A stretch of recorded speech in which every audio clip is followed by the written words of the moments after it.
Hello all, welcome to my channel. Sri Ramanavami అయిపోయిన next డేనే మా ఊర్లో రాములవారి గుడి ఎదురుగా హనుమంతుడికి ప్రతిష్ఠ చేయడం కోసం అనేసి పనులు అయితే స్టార్ట్ అయిపోయాయి. మేమైతే 3 డేస్గా పూజలు స్టార్ట్ చేయాలనుకున్నాం. నిన్నైతే డే 1 అనమాట. ఇదే నేను చెప్పాలనుకున్న విషయం.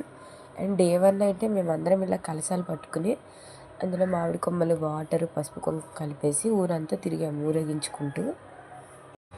ఒక పక్క పల్లకిలో ఆ స్వామిని ఊరేగించడం, వెనక మేము భజనలు చేసుకుంటూ పాటలు పాడుకుంటూ రావడం చాలా బాగా జరిగింది. ఇదంతాను ఊరంతా కలిసి ఇలా కలశాలు పట్టుకొని తిరుగుతుంటే చాలా బాగా అనిపించింది నాకైతే. ఎప్పుడో రాముల వారి ప్రతిష్ఠకి ఇలా చేశారంట, మళ్ళీ ఇప్పుడు ఇలా చేయడం. ఇంకా మేమైతే ఊరంతా ఇలా ఊరేగింపుగా తిరిగి వచ్చిన తర్వాత అదే నీళ్ళతో స్వామివారికి అభిషేకం అయితే చేయాలి. ఇక్కడైతే స్వాములు భజనలు చేసుకుంటూ వెళ్తున్నారు. అంతసేపు తల మీద ఆ వాటర్తో కుండ పెట్టుకున్న, ఇంకా ఊరంతా అలా నడుస్తున్నా సరే నాకేం చిన్న పెయిన్ కూడా అనిపించలేదు.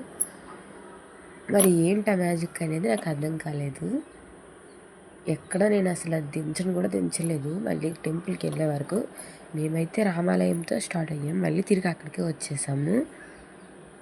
ఇంకా రాముల వారి గుడికి వచ్చిన తర్వాత కాసేపు అందరినో దగ్గర కూర్చోబెట్టి కొన్ని మాటలు చెప్పి కాసేపు భజనలు చేయించి నెక్స్ట్ డే కోసం ఏమేమి తీసుకురావాలి, పూజ సామాగ్రి అవన్నీ చెప్పారు. ఆ తర్వాత అయితే స్వామివారి విగ్రహంకి అయితే అభిషేకం అయితే చేయించేశారు.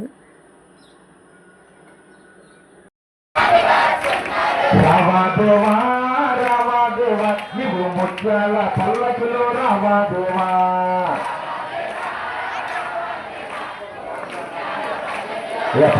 రండి. రావాదేవా రావాదేవా నీవు బంగారు కొండదికి రావాదేవా. ఇక్కడైతే హారతి ఇచ్చేస్తున్నారు. ఇంకా హారతి అయిపోయాక మాకు అల్పారం కూడా ఆ రోజు నైట్ అక్కడే అనమాట. ఇంకా నైట్ మేము అందరం అక్కడ టిఫిన్స్ అయితే చేసేసి ఇంటికైతే రిటర్న్ వెళ్ళిపోయాము. ఇది ఈరోజు వీడియో. మీకు నచ్చినట్టయితే లైక్ చేసి, షేర్ చేసి, సబ్స్క్రైబ్ చేయండి. మరిన్ని వీడియోస్ కోసం మన ఛానల్ని ఫాలో చేయండి.